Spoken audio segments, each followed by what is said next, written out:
Justice Mba, my leader, Mr. Bishop, has just indicated that he's experiencing some technical difficulties with his teams, but he is dialing back in. He should be back online any minute. Okay. Thank you, Mr. Luchuli.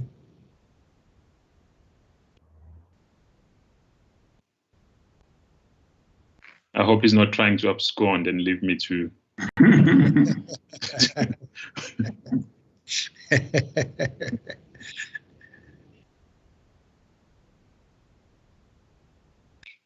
Well, baptism of fire.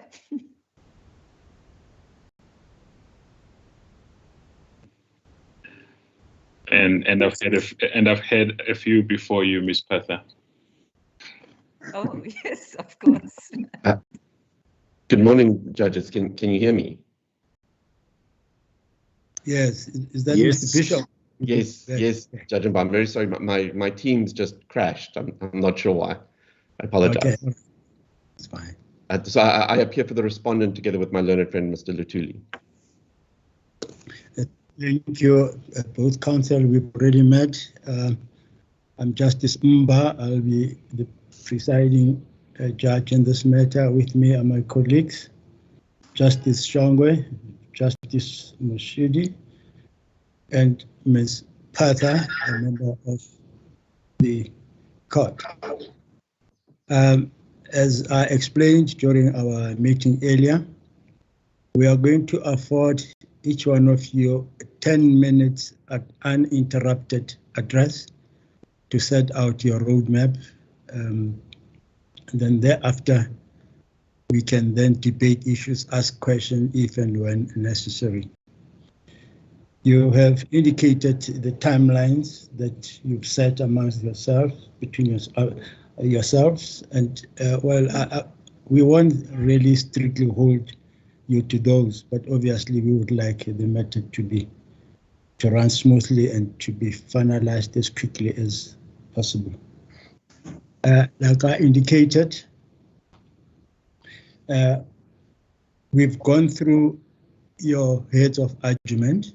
They are quite detailed, and they do delineate the issues properly. So you don't really have to go word by word or page by page with your heads. You can be assured that we have familiarized ourselves with the contents and where basically you stand with the issues. Over to you, Ms. Hassan.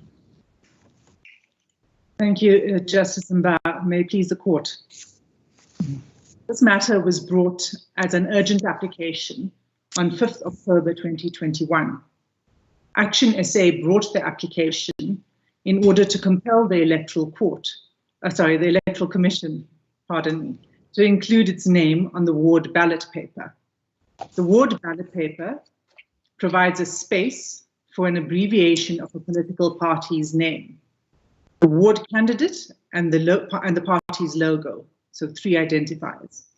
ActionSA's name does not appear on the space allocated for an abbreviation. Ms. Hassim, sorry, the lights have gone off in this room where I am. Could I just see what's going on, please? Sorry.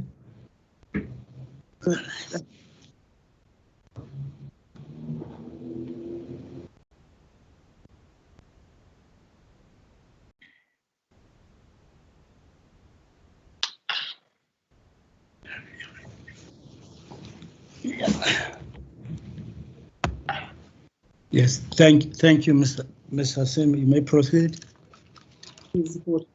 Sorry about that. Justice Mba and members, the full background to the application is set out in the introduction of our heads of argument. Essentially, ActionSA applied to be registered as a political party on 7 December 2020.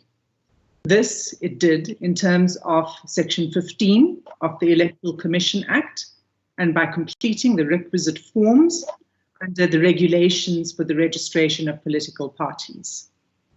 The Commission Act, the regulations, and the application forms all do not require ActionSA to have an abbreviated name. It's common cause that ActionSA did not register an abbreviated name when it applied for registration as a political party. The reason for this is that ActionSA selected and designed its name to serve as its only name identifier that also meets the requirements of an abbreviation in the Act. It did not want a separate abbreviation or a separate acronym. The name is one, ActionSA, and it serves all functions.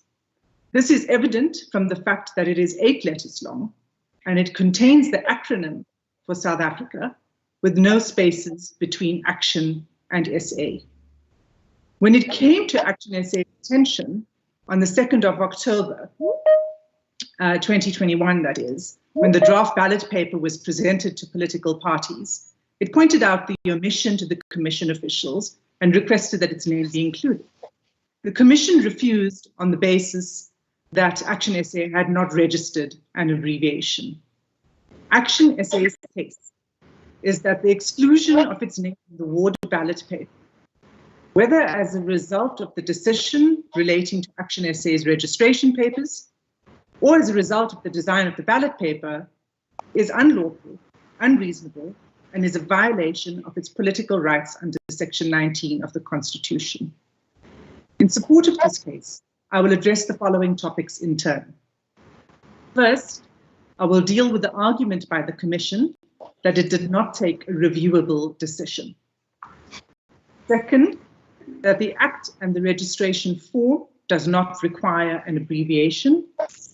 Third, that the stance adopted by the Commission by insisting that ActionSA's request can't be addressed because it did not select an abbreviation in circumstances where the registration form did not require it is unreasonable and violates ActionSA's Section 19 right.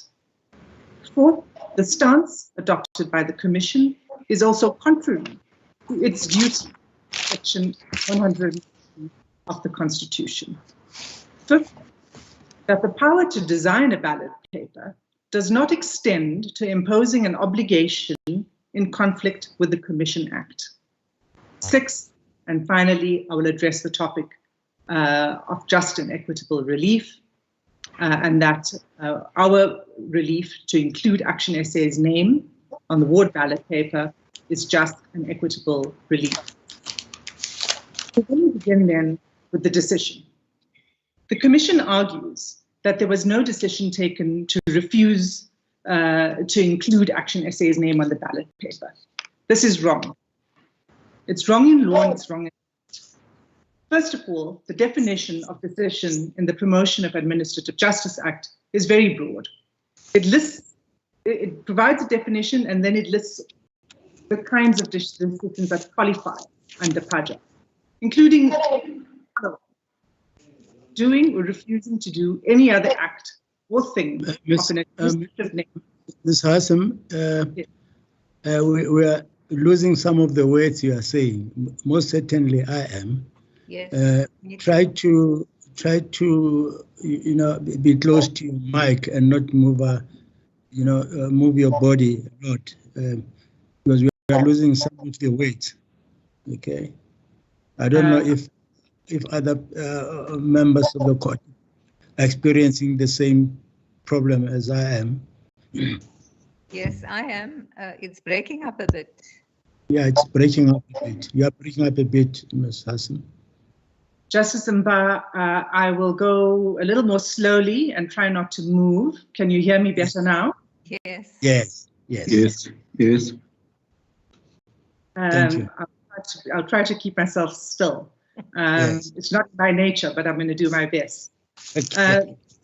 What I was referring to was the definition of decision in PAJA and the broad nature of the definition. In our heads, we refer to the Bhagwan decision at paragraphs 15 and 16 of our heads. It offers a guide to determining whether a decision is taken.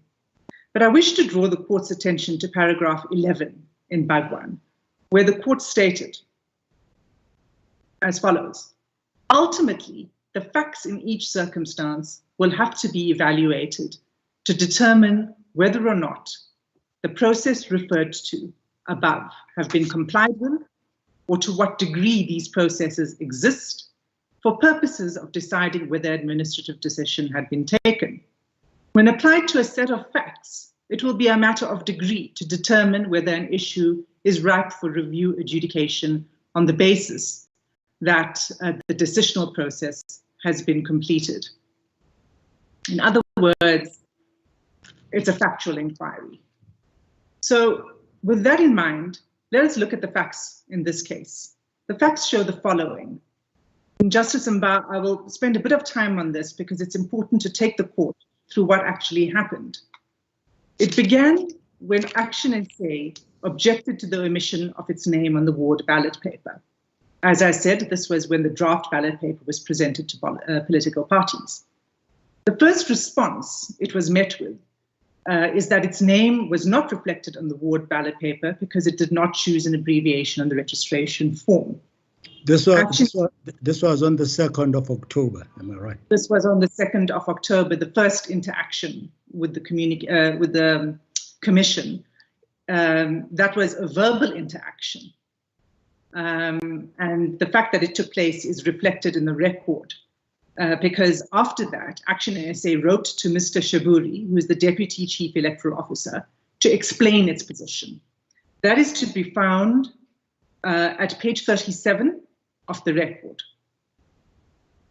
If we turn to page 37 of the record, there is a letter, an email from Mr. Beaumont to the Deputy Chief Electoral Officer. And it says the following.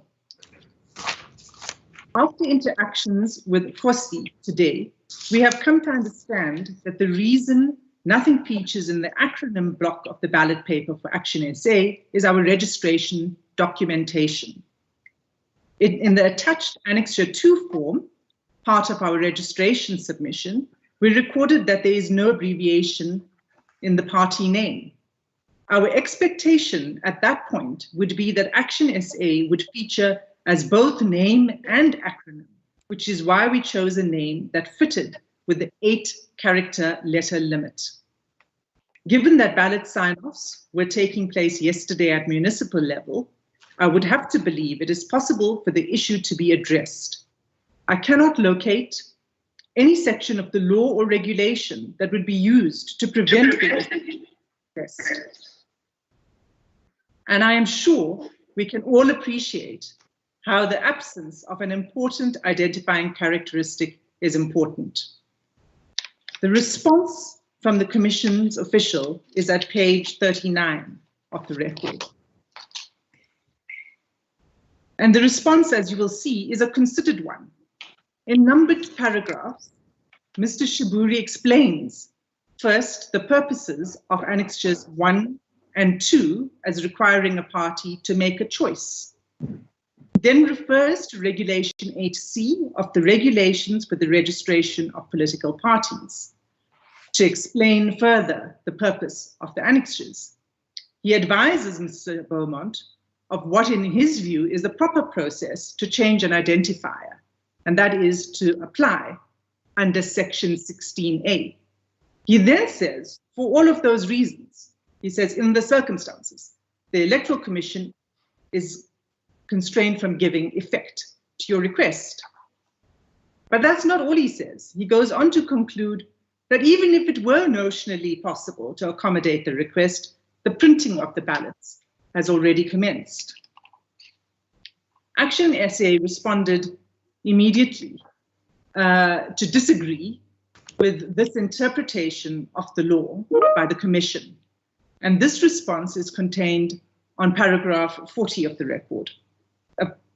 Page 40 of the record. Again, it is a detailed response from Mr. Michael Beaumont. He says, firstly, that Section 8C of the regulation is not applicable because it addresses the protection of party identifying elements, presumably from other parties who may register similar identifying elements. This section does not explicitly address the issue of ballot paper design the inclusion or exclusion of identifying party characteristics, or any link between Annexure 1 and 2 and the ballot paper.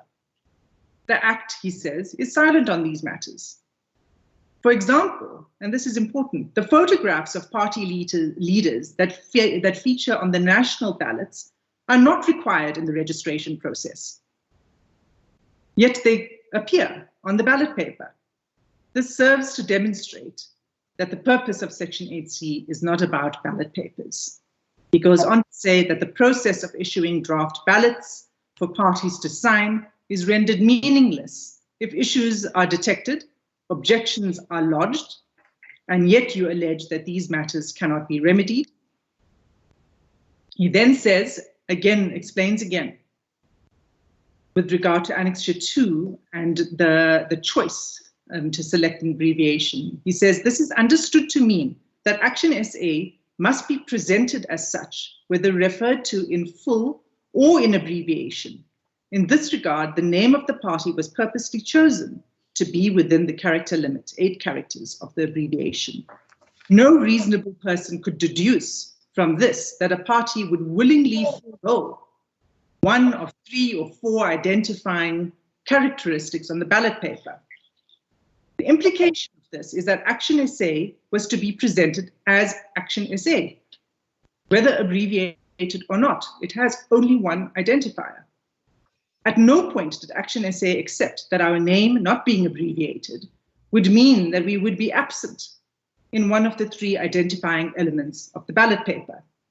The apparent unwillingness of the Commission to remedy this issue is in conflict with its obligation to run free and fair elections. He then talks about the irreparable prejudice that ActionSA will suffer by not being represented on the ballot paper. He requests that the Commission, on the basis of this letter, reconsiders its position. The response... Yeah, Ms. Hassan, your 10 minutes protection is up. Let me re-emphasize what I said earlier at the beginning of the proceedings. Without wanting to take you out of line with your line of presenting your case, I think I wish to re-emphasize that the papers we have read thoroughly and your head. You may wish to emphasize 1 or 2 points, but I just want to reassure you that we are well off with the content of the papers. I mean, you've already spent some time, on page 40, and you're actually taking us paragraph by paragraph of the letter. I just want to repeat that, as you move along, just keep in mind that, we have gone through these papers.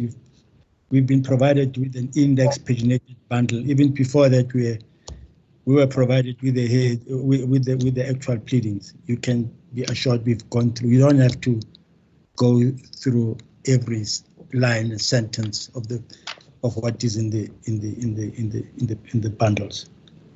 Thank you, Justice Mba. I will not be doing that for most of my argument. The reason that I chose to spend time on this aspect of the record is to deal with the argument that no decision was taken.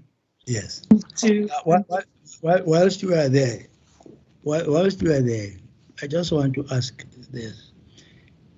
If, and I want to emphasize, if you can be assured there's no predetermined approach here by any of the members of the bench, at least you can be assured of that.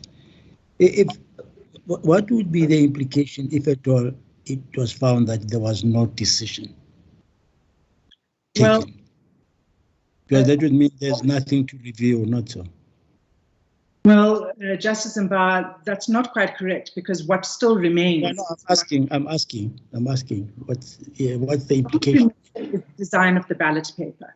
Yes. And the design of the ballot paper, the exercise of the Commission's power to design the ballot paper is lawful or not. That would still. Yes. That will still. Okay, fine. Thanks. You may proceed. Thank you, Justice Mba. I won't then labor the point of this exchange that took place. It's important because what it demonstrates is the features of the process that are consistent with the way the courts have approached the definition of a decision. So in summary, what we are saying about the feature of the process is firstly, that there was an objection noted by ActionSA, which was explained with reference to the significance of its name. There was a request for the Commission to remedy the problem of the ballot. The Commission responded in detail with reference to facts and the law. That response culminated in a refusal to accommodate the request. There was a further request for reconsideration.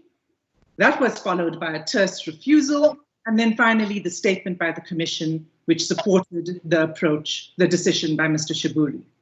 We submit that it is plain that the Commission took a decision. It's a bad decision because the Commission chose not to deal with the merits of the request.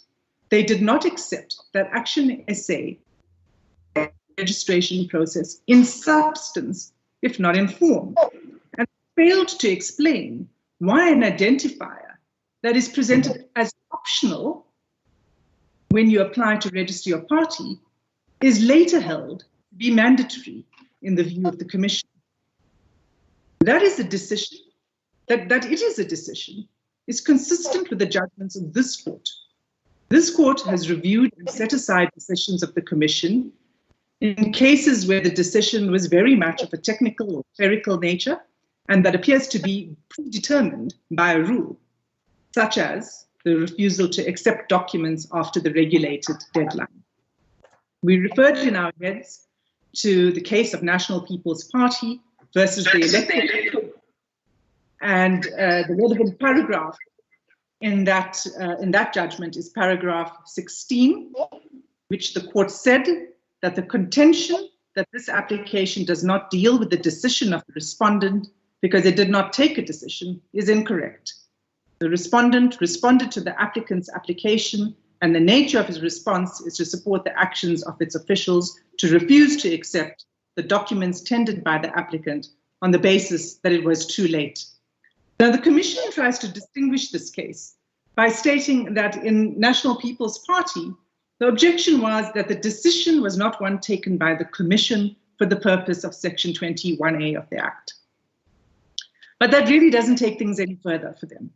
The bottom line is that the court held that the decision of the official to not accept documents that was out of time and therefore did not meet the prescribed requirements was supported, that decision was supported by the Commission, and it was a decision that was reviewable by the Electoral Court. It took the decision, even though the time requirements of the Act were clear and peremptory. While I'm on... May I interrupt you? Yes, Justice Shongwe. I just want to get clarity. When was the decision taken? The date, when was it taken according to the applicant? Justice Shongwe, I think what we would say is that the decision culminated and was finalized at the point at which the Commission issued a statement. That was on 4 October 2021. 4 October. That's correct. On that day, on the 4th of October, according to the papers, the Commission informed the applicant what they think of the request. The decision to design the ballot paper was taken before that. Am I correct? That is correct. Yeah, so the decision was not taken on the 4th. If it is a decision, it must have been made before, because the Commission is empowered to determine the ballot paper. So the exclusion of the applicant's name occurred before the complaint was made. Am I on the right track? Justice Shongwe, we don't agree with that. because we say that the request that was made by ActionSA must be determined with reference to the reason for the objection by the Commission. That was why I took you through those emails and through the responses, which was to say, the reason you're not here is because you didn't register the name on the ballot paper. The ballot paper register the name on the registration form. Yeah. The registration form provides no link to the ballot paper and what will be on the ballot paper regarding an abbreviation. So for the Commission to say, well, this is based on an earlier decision we took that is unlawful, as we will show, is not an answer. Yes, because but you agree that the decision must have been taken before the 4th of October. Do you agree to that?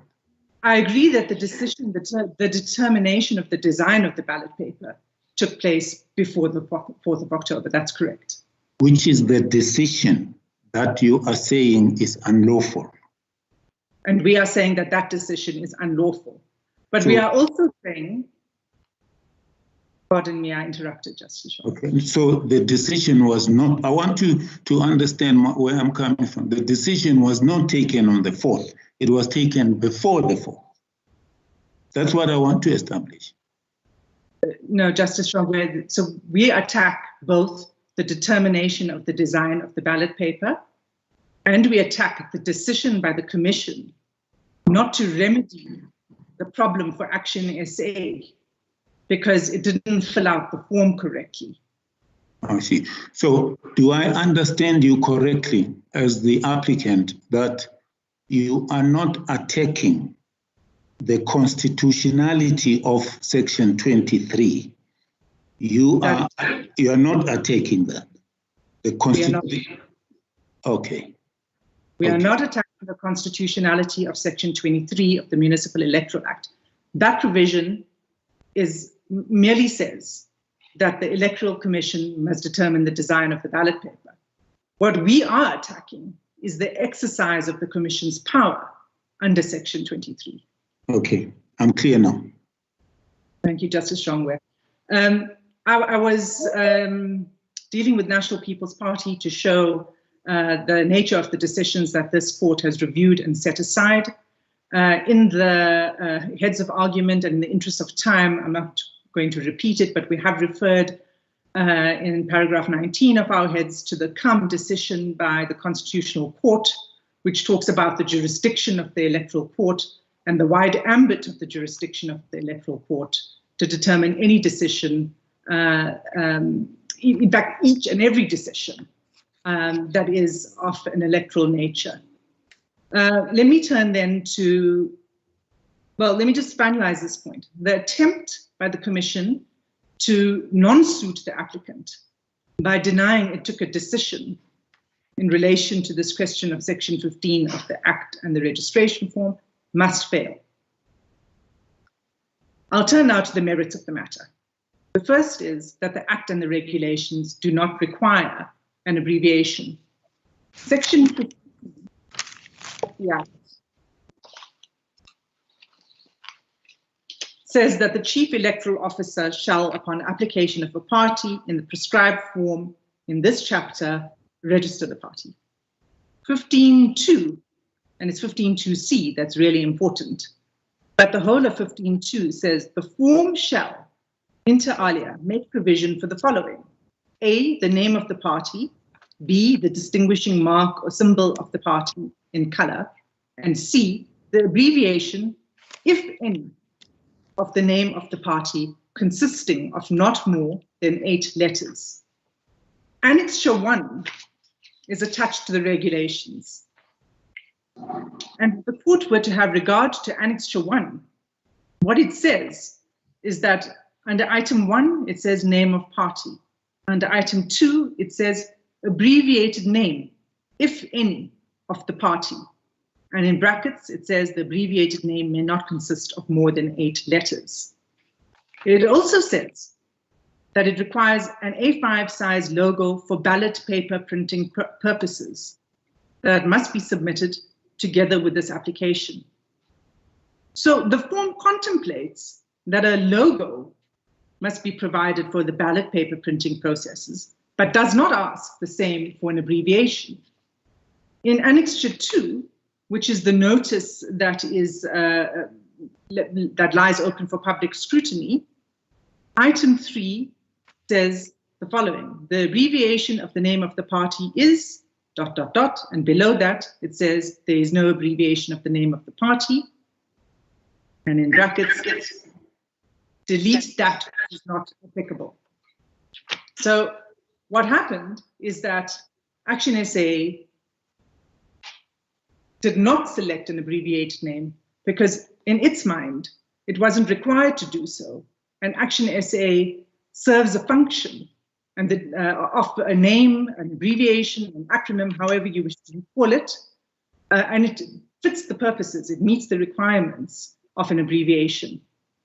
Given that there was no requirement in the Act or in the regulations, the most obvious place for the Commission to notify applicants of the potential consequences of not ticking the box, not filling in the box for an abbreviated name, the obvious place is on the application form.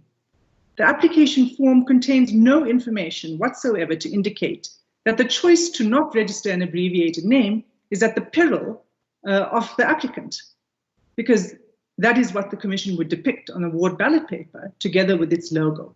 It is the duty of the Commission to warn applicants that absent a registered abbreviated name, only the logo would appear on the ballot paper. It doesn't do so.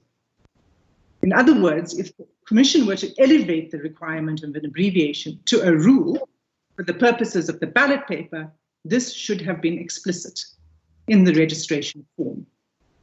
The Commission has failed to explain why it chooses not to alert parties at the point of registration of this consequence. Yet it has the temerity to say, ActionSA, you made your choice, you must live with it. And that takes me to the next point, to the next topic, that the stance adopted by the Commission is unreasonable and unconstitutional.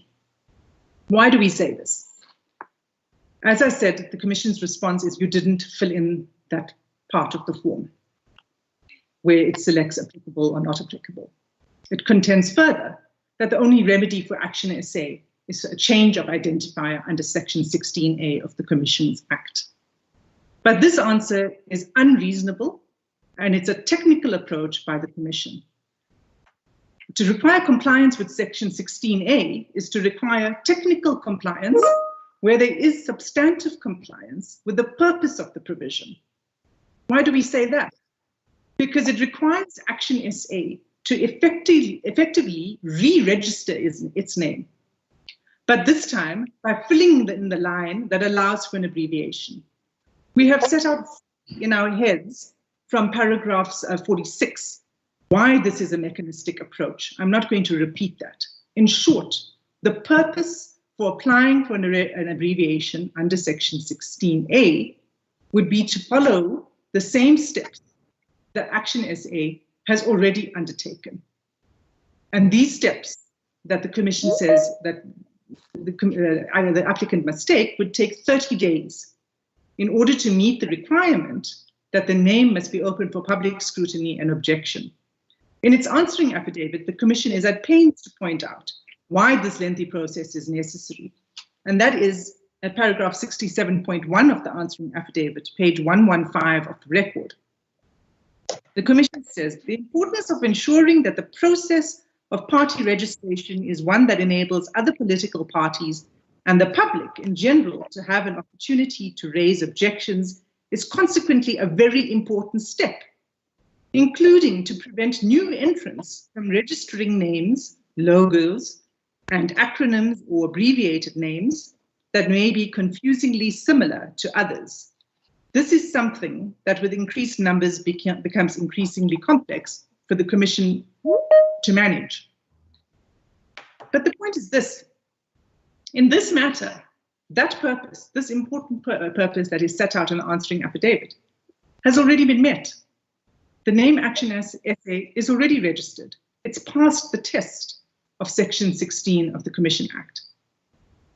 What ActionSA was requesting the Commission to do is to recognize that it had met the purpose of the Act and to accept its explanation that the name serves as both a full name and an abbreviation, and there is no acronym. There is therefore substantial compliance with Chapter 4 of the Act. By doing so, if the Commission were to accept that, it would not be acting contrary to any provision of the statute that governs it. Rather, it will be acting in a manner that best serves an assurance of free and fair elections. There is no prejudice to any other party because the purpose of the Act is met. There's no scope for objection to the descriptor ActionSA on any grounds provided for in Section 16 of the Act.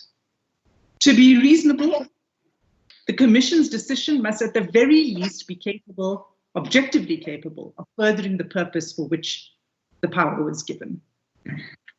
The decision here does no such thing. It's formalism at its best. It therefore violates the requirement of rationality review under Section 62F2 of PAJA, even on the lowest standard of review. For the Commission to argue that ActionSA is the author of its own misfortune when the registration form is ambiguous, to say the least, and misrepresents, to say the worst, and provides no warning, with respect that approach that the ActionSA is the author of its own misfortune is cynical. It's also an approach that violates Section 19 of the Constitution. Section 19 is implicated in two respects. First, that the statutory provisions of the Commission Act, including the annexures to the regulations, must be construed to promote the right. And second, the fact of exclusion of ActionSA's name in the circumstances of this case means that the contestation does not take place on a level playing field, the contestation in the local government elections. ActionSA is prejudiced and the requirement of free and fair elections is undermined. With regard to the first implication of Section 19, and Justice Mba, I'm not going to read out Section 19. This court is the court that is most familiar what Section 19 contains. And with regard to the first requirement that the statute must be construed consistent with Section 19 is also well known to this court, and it stems from Section 39(2) of the Constitution, which requires that law must be interpreted to promote the Bill of Rights. Mr. Asimbi, if I could interrupt and ask you this. You've placed a lot of emphasis on the fact that there was no warning given by the Commission on the implications of not having an abbreviated name vis-a-vis the form, and that the Commission, it was incumbent upon it to have made that clear, the implications. On the other hand, the explanation advanced is that ActionSA should have been aware. There's a reference to a study, the MEB 13 on the papers that was done, and the argument is that ActionSA should have been fully aware of the implications. What do you say about that? Thank you, Justice Mba. That's quite important. First of all, we should look at that study, MEB 13. And if you were to actually look at it, it doesn't provide any assistance to the Commission. My Lord, if I can just, sorry, Justice Mba, if I can just find it. The HSRC report, first of all, looked at the design of national ballot papers. Yeah. Design of national ballot papers has a photograph of the leader of the party. It has the full name of the party. It has the acronym, and it has a logo. It was not concerned at all with a design of a ballot paper that is only containing an abbreviation and a logo. And what is more, at page 55 of the record, one of the slides of the study says the following: some voters acknowledge that they do not even know what the DA, EFF, or ANC stands for. The reason why those participants of the study said is because those are old established parties with brand recognition. That is not the standard that should be applied. There should be a fair standard across the board that does not disadvantage new entrants to contesting local government elections. But the study says the following: the focus groups did, however, agree that the party name, and they highlight this, the party name should be on the ballot and not just the acronym.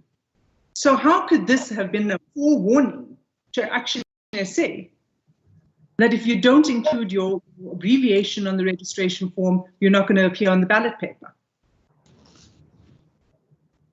Justice Mba, I will return to some of this in the course of the argument, but I hope I've answered your question. Yes. You may proceed. Thank you. So I was dealing with section 19 and what the prejudice is what the prejudice is to ActionSA. The absence of ActionSA's name on the ballot paper impedes its ability to fairly contest the elections on a level playing with other political parties. Again, I will stress in relation. Okay. Sorry. You're coming in. Yeah.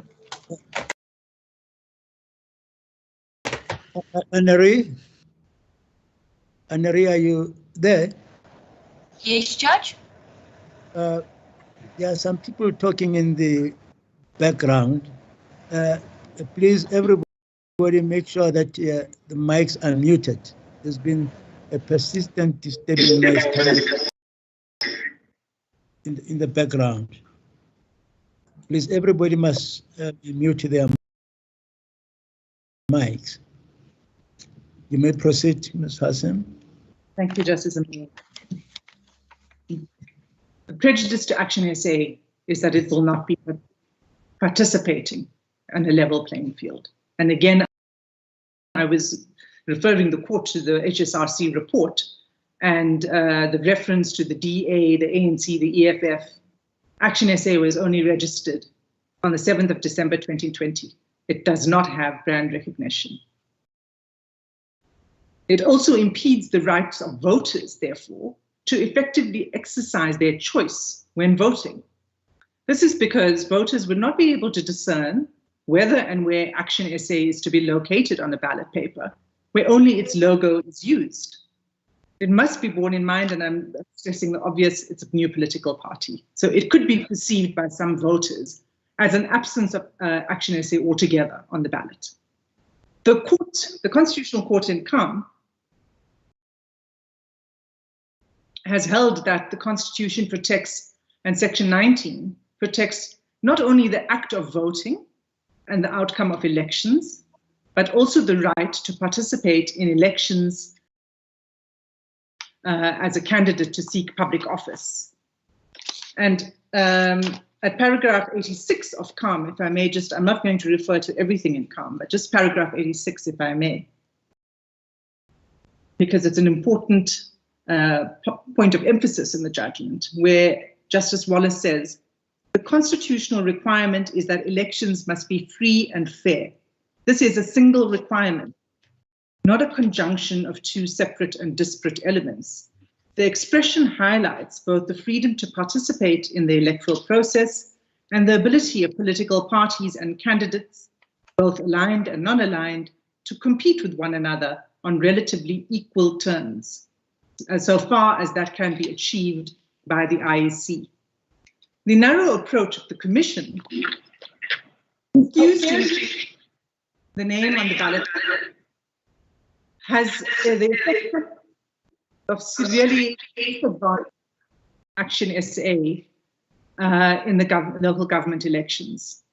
because voters will be required to identify it only by its logo, because it's a new party and voters may not recognize the logo. It will result in ActionSA being disadvantaged and older parties being advantaged. It is precisely this kind of disadvantage that Section 19 aims to prevent. The Commission spends time in its heads of argument to quibble with the standard of review that should be applied, but chooses to deny, boldly deny, that Section 19 is infringed at all, and does not provide a basis for why an infringement in the circumstances is reasonable and justifiable. There is only one paragraph that captures the denial of ActionSA's claim that its right is infringed, and that's in paragraph 82.3 of the answering affidavit. It's a bold denial. The Commission has also been previously admonished to favor a construction of the Act that serves the purposes of Section 19 and Section 190 of the Constitution, but I'll deal with Section 190 in a moment.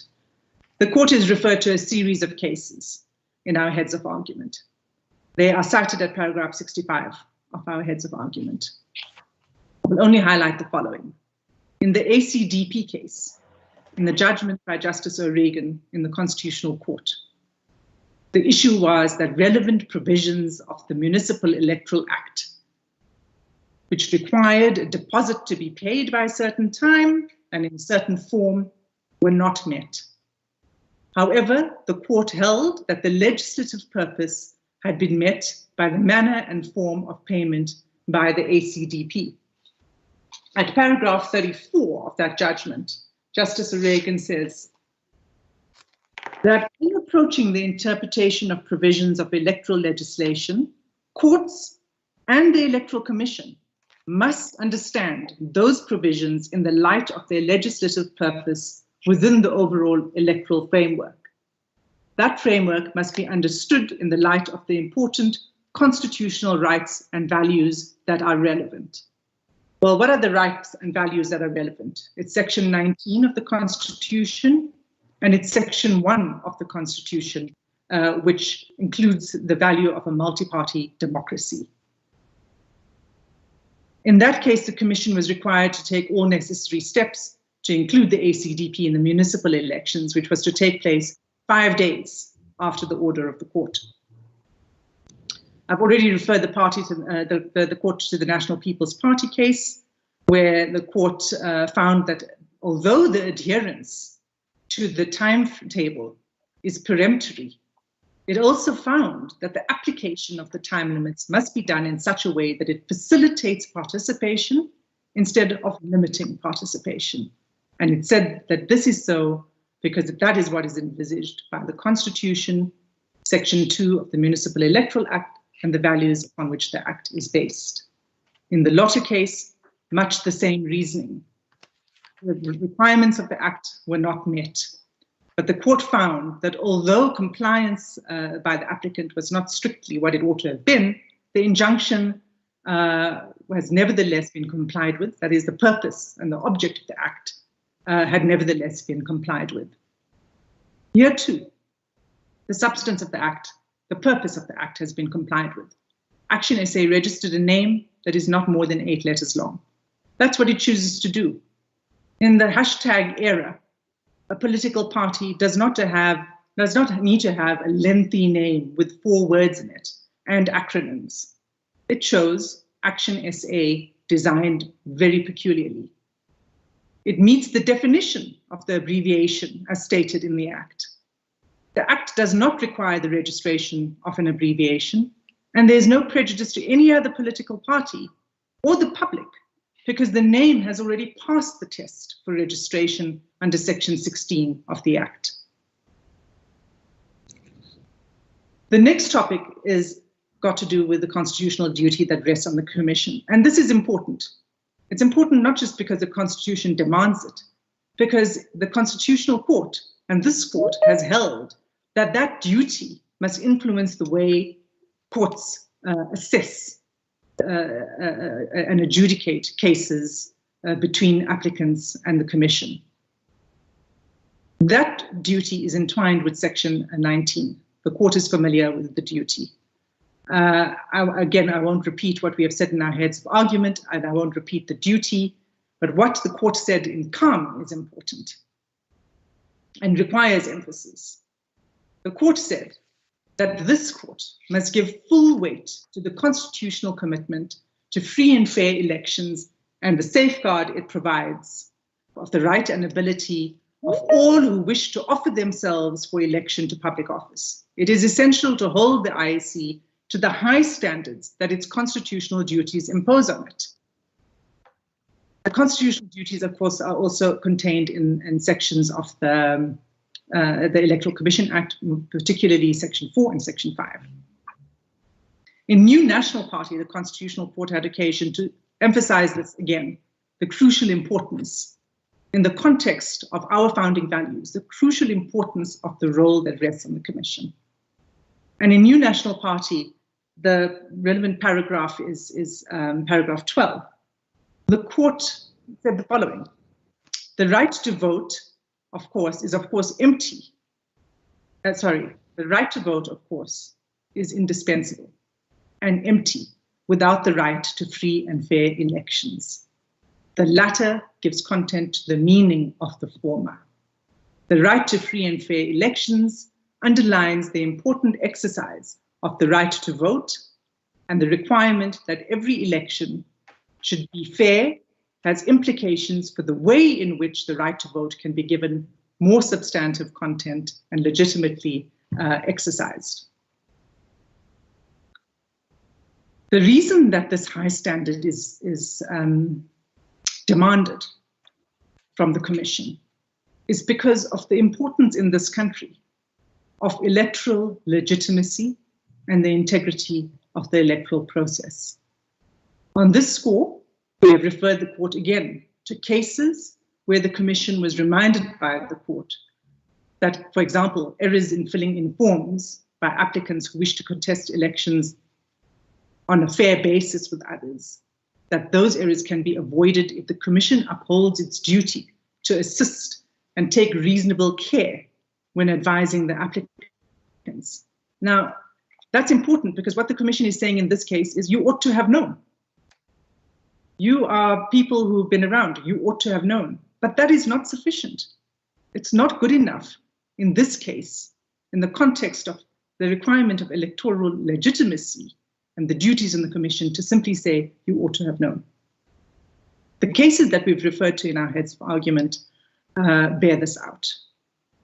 To merely give the highlights of some of the cases. In the Kaimar case, the dispute related to the manner in which relevant forms were filled in and completed. The political party representative had filled in only one form for both the district municipality elections and the local municipality elections. He was not advised and did not understand that separate forms were required to be completed. The court held that the Commission has a duty to assist political parties in the interest of strengthening the country's multi-party democracy. And then it said as follows in paragraph 21, that exclusion could and should have been prevented if the officials of the Commission took reasonable care when advising Mr. Jano. Such care and assistance was absent. The Commission's response again is that ActionSA should have known. And they correctly, as Justice Mba, as you pointed out, they say you had the HSRC report, but I've taken the court to the HSRC report.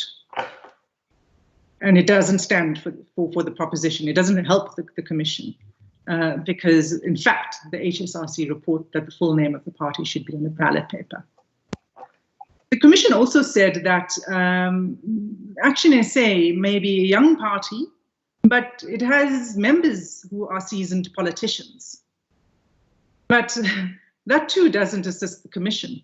First of all, it's not legitimate for the Commission to look at different parties and look at their members and say, well, you are seasoned and you are not, you I can assist, you I don't need to assist. That's not how the Commission's duties work. And it's not the seasoned politicians who fill out the forms, it's the staff of the party. They do so understanding that there's no abbreviation of ActionSA's name.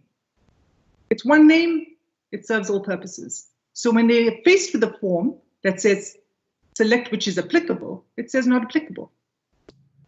The fact that Mr. Beaumont and Mr. Mashaba, the leader of the party, are deemed to be by the Commission seasoned politicians doesn't assist.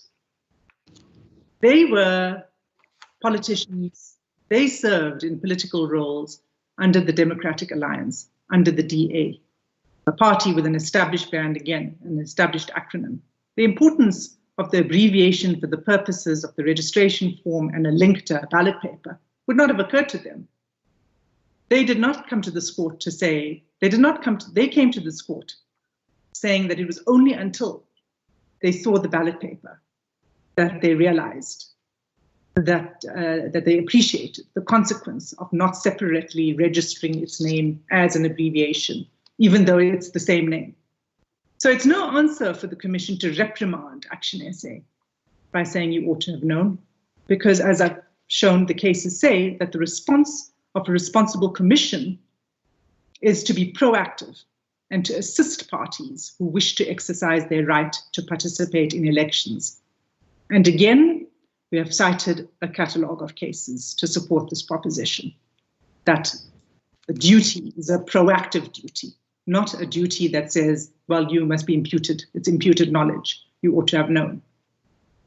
And an important judgment that stands for this proposition is the Johnson case of this court, the Johnson judgment. And the Johnson judgment firstly cited former Chief Justice Pius Langa in New National Party, where he very eloquently described the Commission as being more than supervisory. And he said in his words, in the words of Justice Langa, that the Commission's duty relate to an active, involved, and detailed management obligation over a wide terrain. Those are the words of Justice Langa. The Johnson court then says,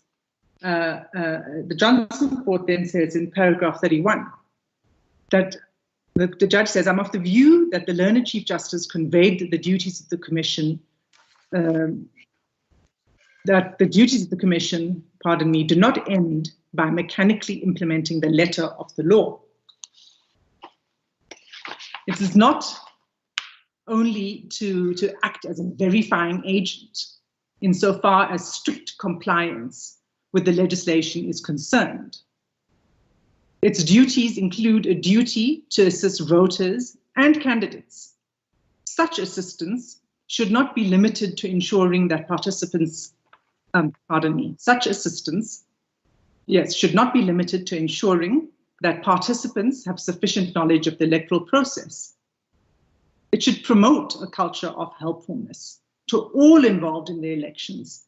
It should display willingness to assist those members of the public who wish to participate in elections, such assistance not being restricted to voters alone, but also to candidates.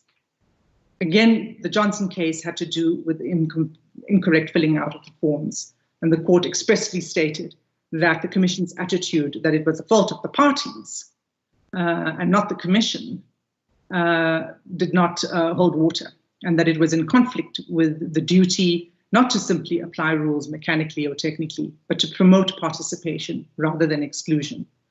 So with an appreciation of these duties in mind, we've invited the court to consider the approach adopted by the Commission. The first, as I've repeated now many times, is that the Commission says that ActionSA is the author of its own misfortune because it chose not to have an abbreviation.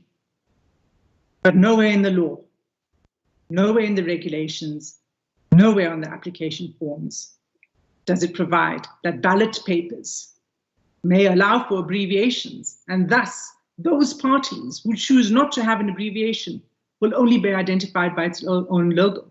So do so at your peril. That's not evident anywhere. The Commission itself did not advise ActionSA at the time of registration of the implications. It was entirely reasonable of ActionSA to choose to have a name only. As I said before, in the era of hashtag, the days of lengthy names with acronyms and several ways to identify yourself don't apply anymore. The Commission has deliberately chosen to design the ballot paper with reference to the party's abbreviation. It knows the implications of the registration process, yet it chooses not to advise applicants of the consequence. And what is the consequence? The consequence is that the party's name is not in the ballot paper.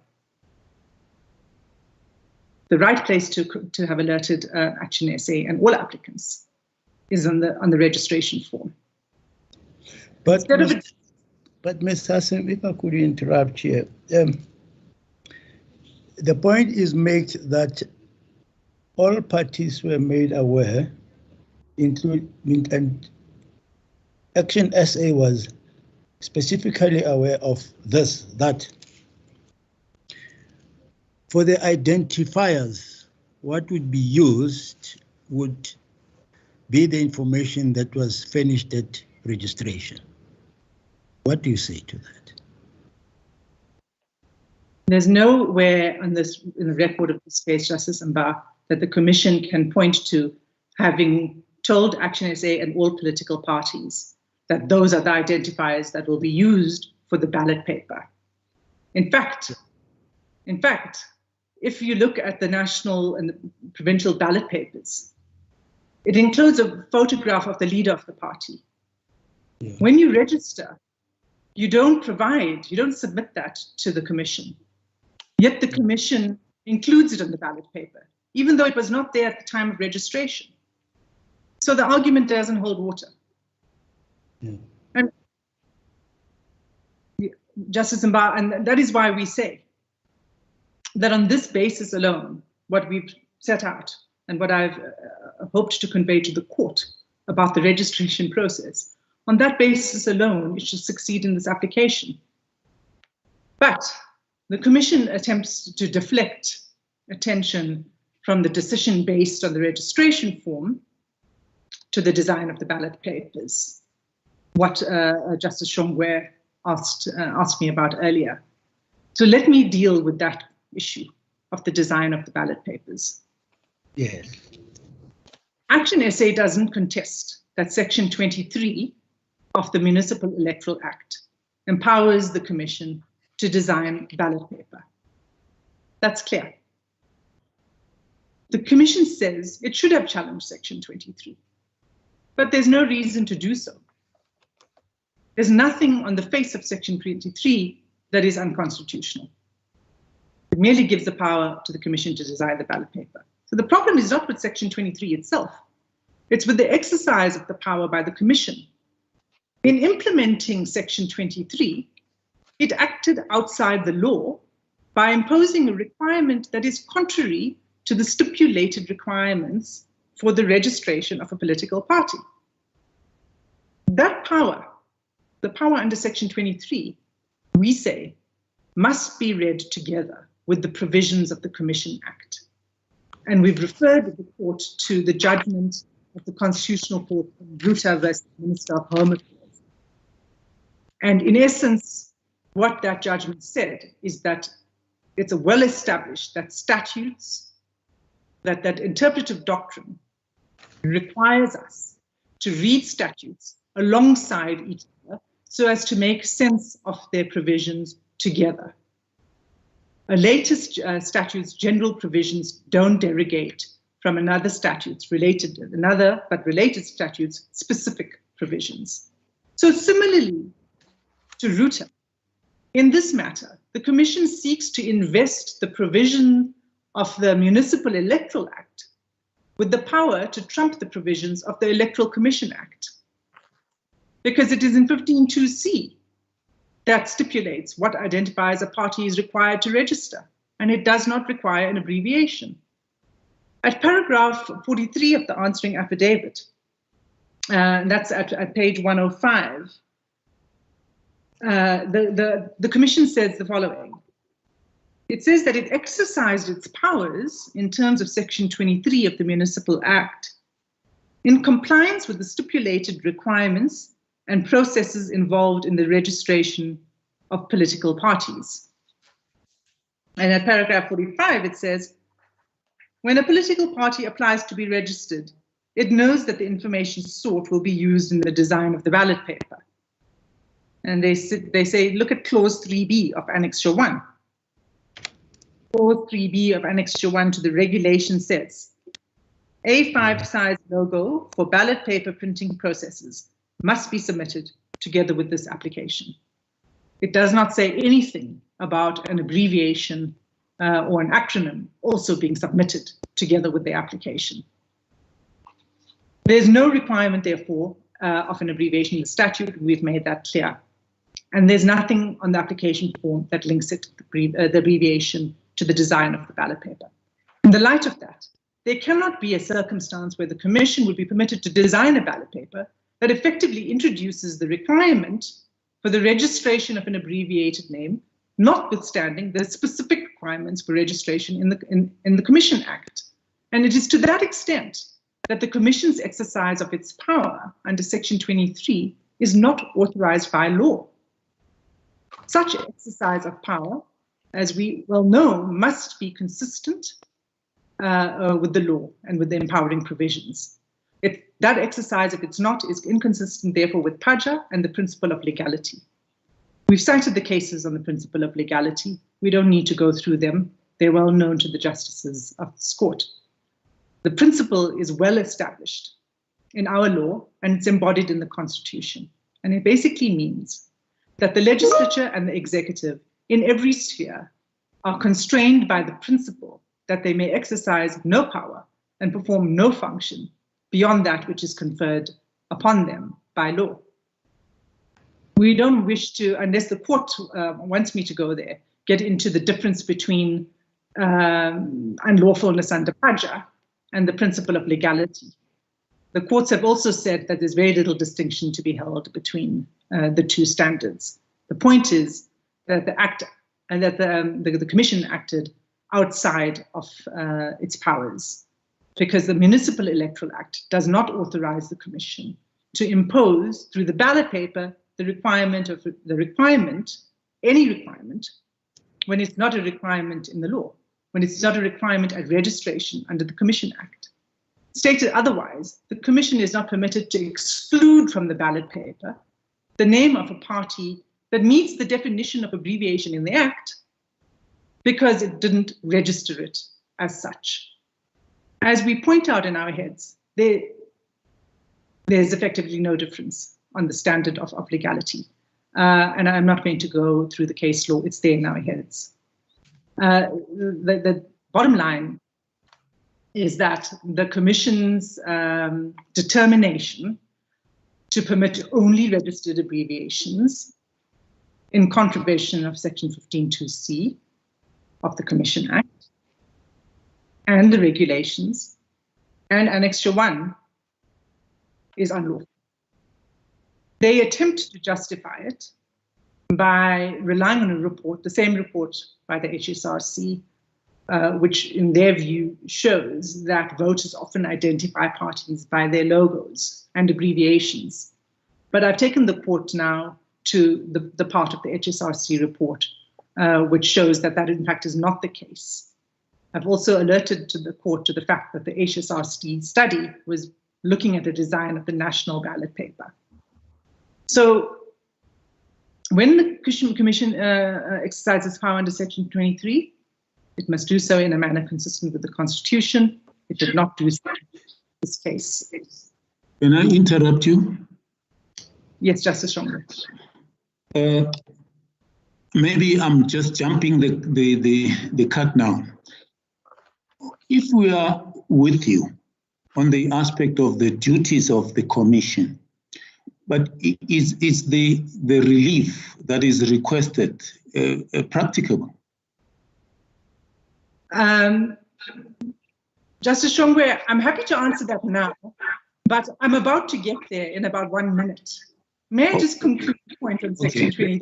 That's why I said maybe I'm jumping the cut now. I'm not avoiding the question. I'll get there in approximately 1 minute. I will remind you. Yes, I'm anxious too to get to that. I was about to refer you to that. But my brother Shong was passed out on the draw than me. But I think finish your line of argument, then you can get there, Ms. Hassan. Thank you, Justice Mba. I'm really almost about to conclude. I just wanted to deal with one other challenge in the commission, to the extent that it's there. But what I discerned, the argument was that they are saying is that when they implement, sorry, Ms. Hassan, there's some interruption. I think it's coming from another device. You know what? Let me see if I mute my mic, if it will be better. Is this at all better, Justice Mba? Can you? Okay. What I understand them to be saying is that when the Commission exercises its powers under Section 23, it is implementing legislation. That's what we say. But they're saying it is not. It's that they are making policy, and therefore it should be insulated from judicial review.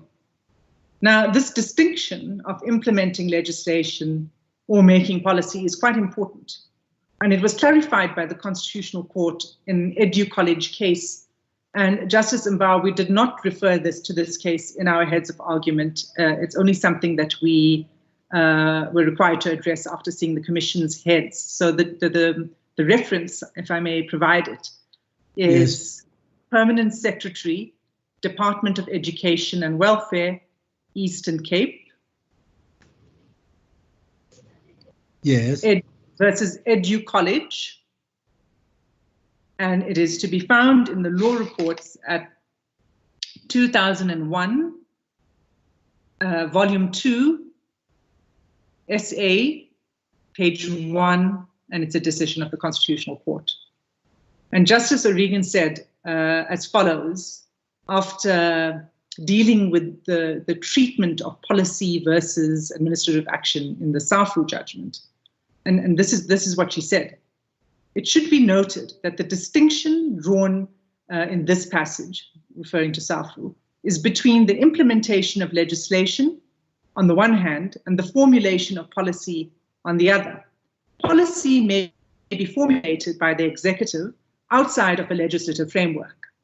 For example, the executive may determine a policy on road and rail transportation or on tertiary education. The formulation of such policy involves a political decision and will generally not constitute administrative action. However, policy may also be formulated in a narrower sense, where a member of the executive is implementing legislation. The formulation of policy in the exercise of such powers may often constitute administrative action. And we are saying... Pardon my interruption, we have lost Ms. Parther. May we take just a second or two to get her back online, please? Okay, Henry.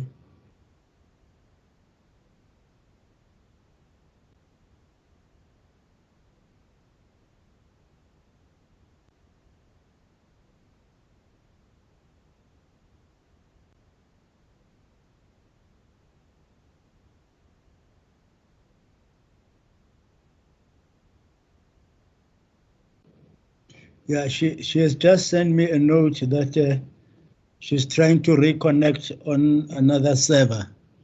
I think let's just give her a moment.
Yeah, I've just spoken to Ms. Partha. She will be with us shortly. She says she has managed to reconnect to another server. So I apologize to everyone on the platform. But you know, technology, it comes with all its hang-ups at times.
I think, colleagues, Judge Mushiri, Judge Shong, I think what we should do, I see the time it's 10 to 11, because I was going to suggest we take a break at 11. Perhaps we should take our break now whilst Ms. Partha is trying to reconnect. Ms. Hassim, how long do you think you're still going to be? Justice Shongwe, I'm now going to deal with the question of an effective remedy.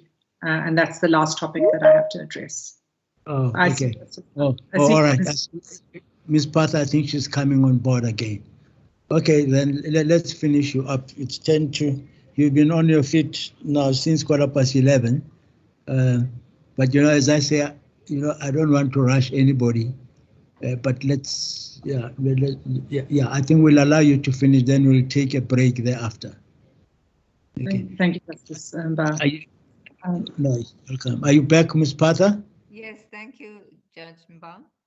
Okay. All right, Ms. Hassim. Sorry about that interruption. Yes, Let's that's proceed. sorry Then. too. No, that's okay. That's all right. You may proceed, Ms. Hassim. As it pleases the court. Justice Mba, the question that was put to me was the question of what is this court to do? Before you referred us to that case of permanent secretary, and you gave us the citation 2001, volume 2, SA, page 1. Can you refer us to the specific paragraph? My Lord, sorry, Justice Mba, can I ask one of my juniors to just locate it for me? I don't have it at hand at the moment. Oh, that's fine. I seem to have lost it on my computer, but I will come back to the specific paragraph. And the point there was simply to say that to the extent that it is doing so, the Commission should not be allowed to characterize the exercise of its power under Section 23 as policy, so as to insulate it from judicial scrutiny. So to the point of remedy then. We, of course, urge this court to find for ActionSA, because to do so is to vindicate its right under Section 19 and the requirement of free and fair elections. And it vindicates what the courts have made very clear is the duty of the Commission, which they failed in this case to comply with. Nowhere does the Commission deal squarely with the violation of the Section 19 right. I pointed out only one paragraph in the answering affidavit, which is a bold denial. It doesn't attempt to explain why, if it is violated, why it is reasonable and justifiable. So they have nothing to say, as we stand now, to this court on that point. Once this court decides that the Commission's decision to not include ActionSA's name on the ballot paper is unconstitutional, it must provide a remedy. If it finds that the Commission's exercise of its power under Section 23 is unlawful, it must provide a remedy. Now, we are in the unenviable position of time constraints. Our attempt, and ActionSA's attempt to limit the problem of time has failed, which is the reason why we brought the application on the 5th of October. Since then, time has passed. But that is not a reason why there should be no remedy provided for ActionSA in this case. The remedy may not be perfect for these elections. The Constitutional Court in the recent case of the postponement of the elections was mindful of that and said, well, do what can be done. The Commission will have 5 years to fix its ballot papers for the next election. But for the present, ActionSA has approached this court for relief, and it should not be denied that relief on the basis that there's not enough time, or that it is the only one who sought the relief. In our reply, we attached a confirmatory affidavit. Initially, the request was a reprint of the ballot papers. The Commission put up a barrier and said, no, it can't be done. This was at 5 October 2021. Mindful of the time remaining when we were about to appear before this court, we proposed 2 alternatives. One is for stickers to be printed, as was the approach taken in 1994 elections with the late entry of the IFP, or for rubber stamps with self-containing ink and bearing ActionSA's name to be procured and distributed to the polling stations. In support of these proposals, we obtained an affidavit from Mr. Short of Shaven Gibson, which is one of the printer suppliers that's been contracted by the Commission for the printing of the ballot papers for the upcoming elections. Mr. Short advised that both the stickers and the rubber stamps, either one, would be achievable on a 6-day lead time. And he gave an indication of the cost of doing so. In response to this, the Commission has placed a supplementary affidavit before this court after filing its heads of argument. in which it questions whether this is indeed feasible, including whether Gibson itself has the capacity. But again, to our proposals, the Commission puts up blocks, it puts up barriers, it provides no other alternatives. Importantly, the Commission doesn't say that they've approached Shaven Gibson to determine whether they could assist the Commission, or any other company for that matter. The objection that procurement procedures would not allow for it rings hollow. Given the short time frame, emergency procurement procedures would accommodate the exigencies of the circumstances. And it cannot, if that cannot be done, there may be other options. But the Commission has not come to the sport to assist to find a practical solution. All it's done is put up these barriers. The reality of the time constraint, Justice Mba, is of the Commission's own making. It was open to the Commission to change the ballot paper design at the point when the objection was raised in early October. It appears to have done so, if one has regard to the two ballot papers that are annexed in this record. The ballot paper that's put up by the applicant looks very different to the one that was then put up by the Commission. So it appears to have changed the design of the ballot paper subsequent to the date at which the applicant brought its complaint, but it did not do so to remedy the action, the complaint of the applicant, of ActionSA. So we've tried to present solutions. Those are the best solutions that we could come up with. We tried to get input from the companies, from Shaven Gibson, that is contracted to the Commission to provide assistance, and we haven't heard anything from the Commission about how it can remedy this in the short space of time. So in the circumstances, Justice Mba, we ask for the relief that we set out in the amended notice of motion. And further, we say that this application would not have arisen if the Commission had applied its mind properly at the time when ActionSA first approached it. And for that reason, the applicant also seeks costs, including the costs of two counsel. Justice Mba, those are my submissions.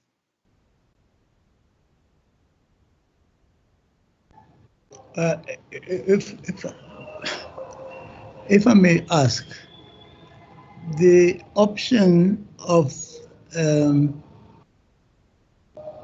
if we are with you, the option of perhaps postponing the elections in the ward in which ActionSA is involved.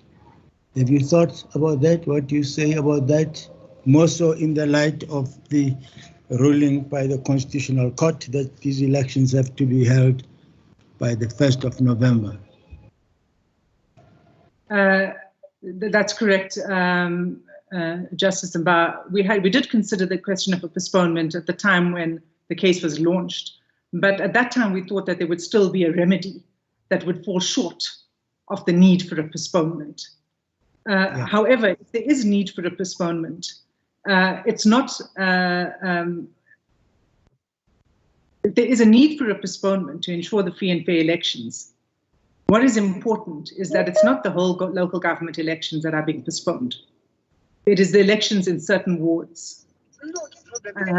As come in the CUM decision, the Constitutional Court, dealt with in the CUM decision, it's permissible to postpone certain ward elections on the grounds that it's free and fair. And if that is the only remedy that is left to ActionSA in this case, which is important because its rights were violated and an effective remedy must be provided. And if that is the only remedy, then that's the remedy that the court should order. But then, this leads me to the second problem that comes to mind, which is what happens to other political parties, other independent candidates contesting the same ward who are ready to proceed, who are quite content to proceed, but who have not been joined. What do we do about those parties? First of all, on the question of joining the parties, Justice Mba, let me say that it's not in ActionSA's knowledge which political parties are affected. It's in the Commission's knowledge. No, that may be so, but I'm asking you specifically. If we were to consider that, if we are with you, I want to emphasize if we were with you, and because the question of the alternative solutions of the stickers and the rubber stamp, that is being disputed by the IEC, whether validly or not, that's something that we'll have to decide, but that is in dispute. My concern is if we were to consider that, because I'm sure there must be other parties or candidates contesting, what do we say about them? What if tomorrow they rush and say, look, we are ready and we hear the election in the ward has to be postponed, we've not been joined and we are ready to, what do we do as a court? Justice Mba, I can't speculate about what other parties will do, but what I can say is this, is that if there's a delay, and I would imagine it would not need to be a lengthy delay, if there's a delay of a couple of weeks, there wouldn't be a prejudice to other political parties because it's a short delay. And the point of the delay is to ensure a level playing field. So if you replace the objections of other parties on one end of the scale and ActionSA on the other end of the scale, then ActionSA's case must succeed because it involves the requirement of free and fair elections and the violation of the right. So on balance, I would say that a short delay would not prejudice other parties, but to run the elections without relief for ActionSA would prejudice ActionSA. Ms. Hassim, I want to refer you to the ballot, which is attached as PSM5, which is the ward ballot. It's annexure PSM5 to the answering affidavit. Can you see it? Yes, I see it. Yeah. Is this the current ward ballot? That is correct. Yeah. Now, looking at this ballot. Excuse me, which page are you reading it now? On the record? It's page 185. 185. All right, thank you. Have you got it, Justice Shoma? Yes, I've got it. 185. Yeah. Now, looking at this ballot, Ms. Hassim,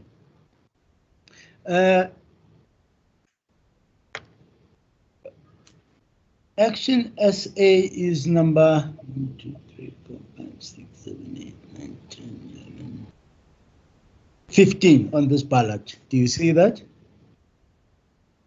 Yes. Yes. The name of the candidate appears first, and in ActionSA's case, it is Modibedi Dipalo. Am I right? That's correct. Yes.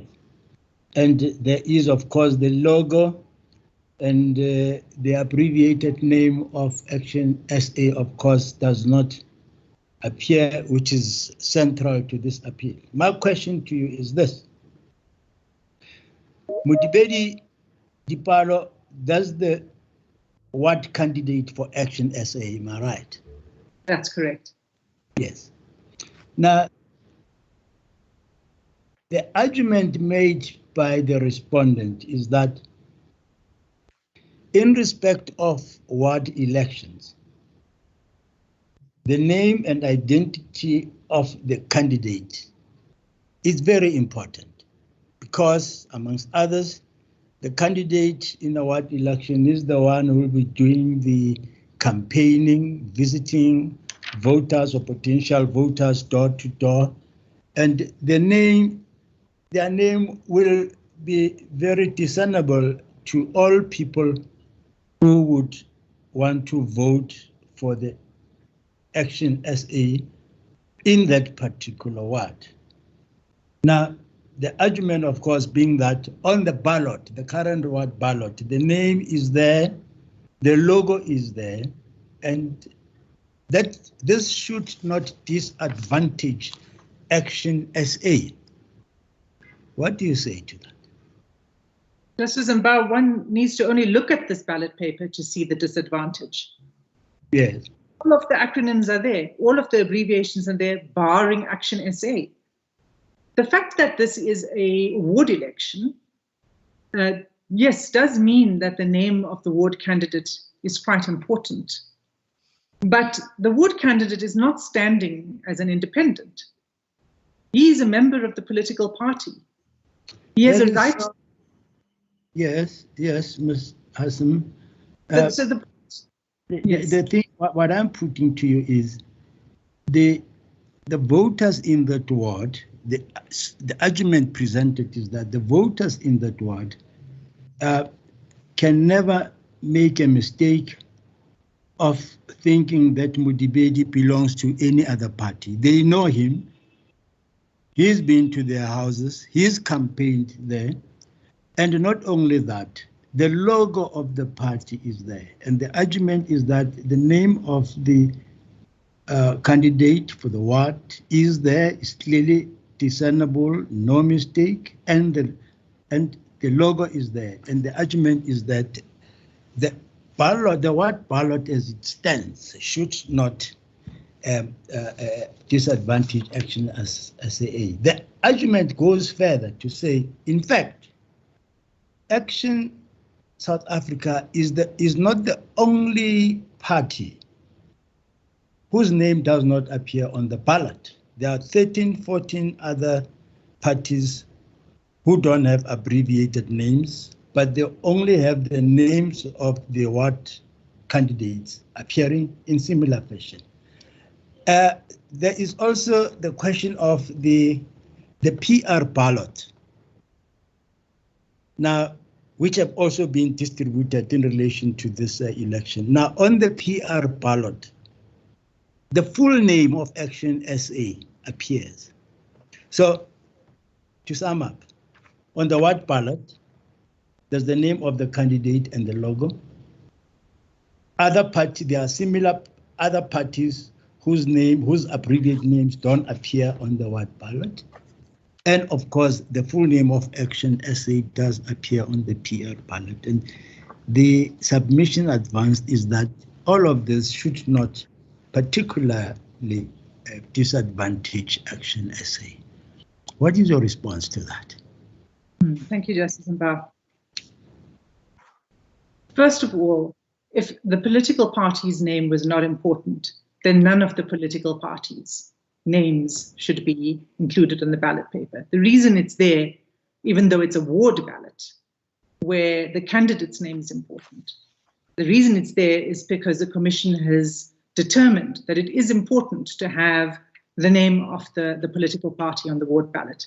Once that is so, it's not good enough to say, well, it's really not necessary for ActionSA, just having regard to this PSM5, the ward ballot. The PR ballot papers include the full name of ActionSA. But what the argument is proposing is that when voters are voting, they must compare the different ballot papers to try to see what this logo stands for, the ActionSA logo, bearing in mind that ActionSA is a new party. On the face of it, the logo could be misconstrued as just merely the South African flag, and maybe Mr. Modibedi is an independent. That is a disadvantage to ActionSA. ActionSA has a right to be identified by its candidate and by the name of the party. So where the party's name is not present, it's not sufficient to say, well, but the logo is there. And it's not sufficient to say, because that logo is not enough to ensure that there's clarity and certainty in the mind of the voter. And we are required to ensure that there's no confusion when it comes to the voting process. The second thing is to say that the logo can be interpreted with reference to the other ballot paper, where ActionSA's name is included. is really a step very far. Again, it's asking the voters to undertake an exercise that we have no reason to think that the voters will take. That is a disadvantage to ActionSA. No other party is, no voter in relation to any other party is required to do that. No other party is required to assume that voters will have regard to a set of ballot papers in order to interpret the ward ballot paper. But for ActionSA, the argument goes, well, it is on the PR ballot paper, so it's fine if it's not here. And that simply cannot be correct. The Commission determined that party identifiers on a ward ballot paper is important. Once you decide that, you must include all party identifiers for all parties, particularly in the case of new parties who require the assistance of the Commission. It's fine for those established parties where the acronyms are known. They don't actually need to look at the logo. In fact, I'd be surprised if we ourselves in this courtroom can identify all of the logos on this page. Certainly, it would be difficult for voters to recognize a new logo, such as that of ActionSA's. That is the best I can offer to you, Justice Mba. Okay. Thank you, Ms. Hassim. Colleagues, any questions from the bench for Ms. Hassim? Of course, you are going to have a right to reply after Mr. Bishop has addressed this. But any questions, Justice Shongwe?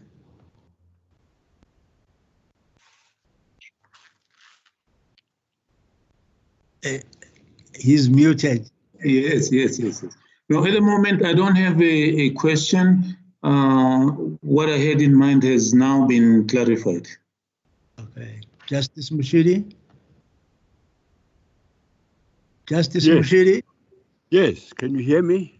Yes. I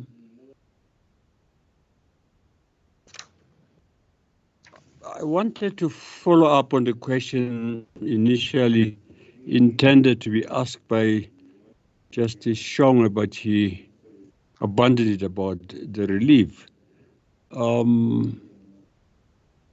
just want to ask counsel for the applicant if on the ballot paper we refer to now, page 185, yes, of the paginated papers.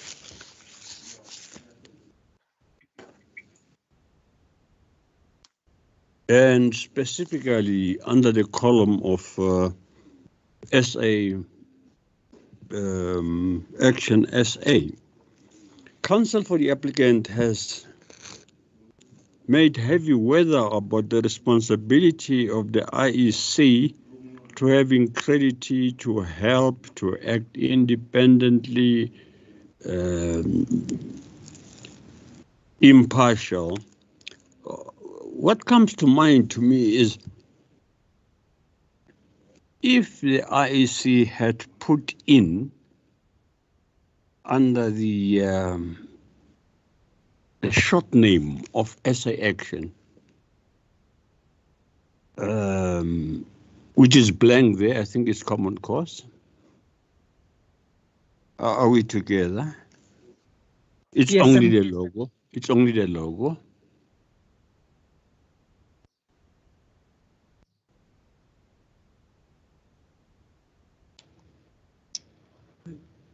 Are we together? Yes, Justice Mashidi, I'm following you.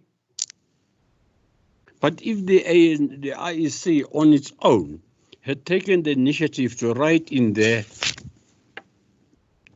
SA Action, would that have been fair to the other parties? On its own, the IEC on its own deciding that there is no abbreviated name, we're going to put in SA Action there. Would that have been fair to the other parties involved? Absolutely. Yeah. Absolutely, Justice Mashidi, because there's no prejudice to the other parties. Yeah. But it was not a duty of the IEC to do that because no abbreviated name was chosen by SA Action. It was certainly a duty of the Commission at the point when ActionSA pointed out what the basis of its complaint was, and that it complied in substance with the purpose of the Act. And at that point in time, the IEC could have included it on the ballot paper and should have included it on the ballot paper. There's absolutely no prejudice to other parties. Yes. What ActionSA is asking for is compliant with the law, in other words, because it makes Okay. I understand you. Thank you, Judge Mba. Ms. Partha? Yes, I just needed to know one thing, please, Ms. Hassan. Thank you, Justice Barr. Your discussion in relation to the identifiers in response to Justice Mba's questions, when you said, Ms. Hassan, that voters would go in and look for the name of the party, is it presupposing that voters would not have made up their minds before they enter into the voting booth? Absolutely, Ms. Partha. I think that it is not uncommon for voters to change their mind at the last minute when they are faced with the ballot paper. And we must anticipate that that will happen. But when you look at this paper, and if the ActionSA, and remember that these are local government elections, although it's a ward ballot paper, there are new parties. This is a multi-party democracy. There are new parties entering the fray. There are new parties entering the fray. I'm sorry to belabor it, but the Constitutional Court also dealt with this in the postponement case about the importance of particularly these local government elections in the context of the Auditor General's findings against so many municipalities. I don't have the reference at hand, but I know it's in that judgment. So the importance is not just the candidate, it's the party that's entering the fray to contest this. And I mean, I don't want to give evidence from the bar about studies and surveys about how undecided voters are. But there's a lot of discussion about how undecided voters are at this point in time. Thank you, Ms. Hassan. Thank you, Justice Mba. Yeah, Ms. Hassan, just before I let you go, one last question, which is just, there are so many issues in this matter. If we are with you, and if we are with you, we have to set aside the ballots. Am I right? As being unlawful. Am I right? Correct. That's right.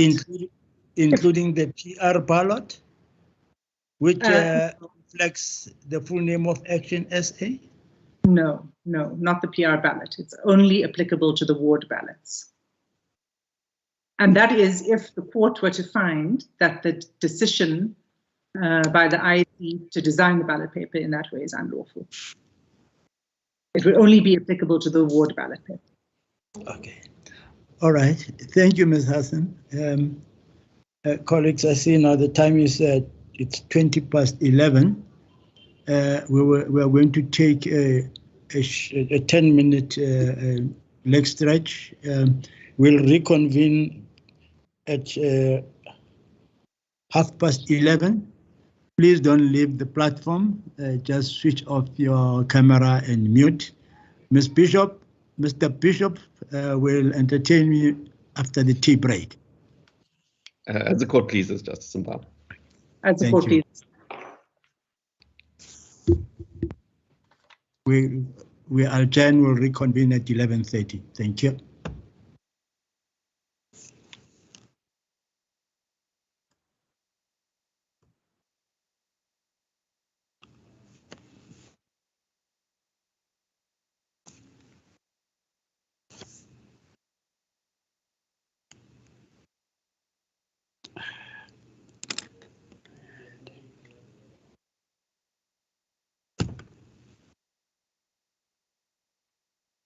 Ah.